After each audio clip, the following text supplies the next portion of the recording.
అరచేత గోరింట ఇంత చక్కని చుక్కకి ఇంకెవరో మొగుడంట రామ చక్కని సీతకి.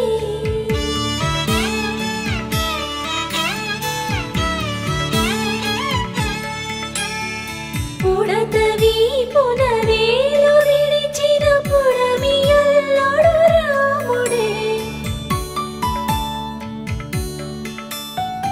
ఎడమ చేతను శివుని విల్లును ఎత్తిన రాముడే, ఎత్తగలడా సీత జడను తాళి కట్టె